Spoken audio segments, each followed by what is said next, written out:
Welcome to episode 4 of the Beyond Consent Capturing the Wisdoms of Young People project. One of the themes from our conversation with young people was that there are a lot of blurry lines and grey areas when talking about consent and respect in sexual relationships. They start to explore and discuss some of these in this video.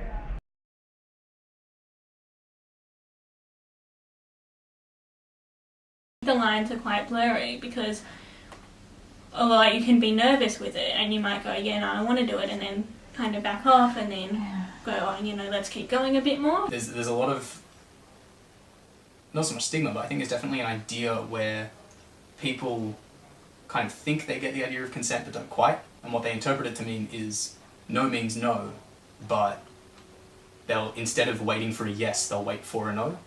The thing is, I think particularly if you're being in like a really sexually intimate situation, it can be really intimidating and, kind of frightening to say no, to be like, hey, I'm not comfortable with this. I guess that you don't really know what the other person views it as. For me, there's a lot more unsure about the lines and when it becomes bad sex or just you regret it, than when it's actually great. What may be what may seem like flirting or like a positive response to one person may not actually have been intended that way at all.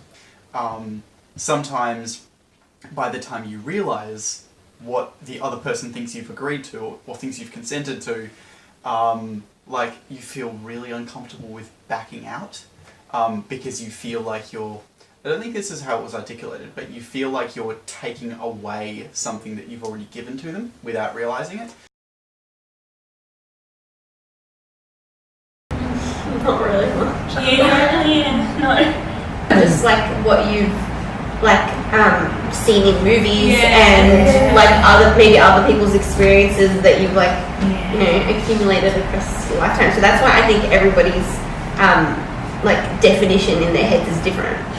Probably rarely ever talked about as much consent because that's we're not really taught much about it, and if we are, it is like you said, the no, just and the black and white.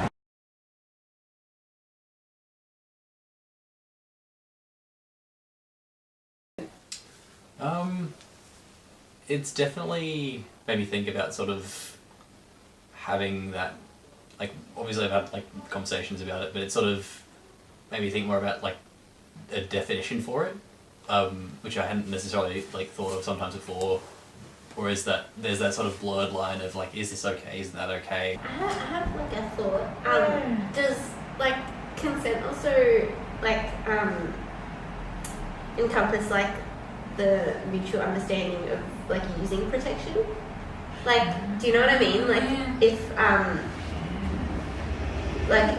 the guy doesn't wear a condom but the girl thinks that he is do you know what I mean? Yeah, and it would be different with probably the boyfriend girlfriend or that type more of a long-term relationship than just the hookup that you would just for me I would kind of go if you had a hookup you would assume both people would try and he would wear a condom and she would probably try and take the pill or something like that, even just the morning after pill, just so they're both doing safe because they don't have that more of the time and communication as much to go, oh you always wear a condom or you don't need to because I take the pill And here, I guess, I feel like I have a pretty clear idea of what sexual consent is, but other kinds of consent in terms of a consenting engagement such as flirtation. Yeah.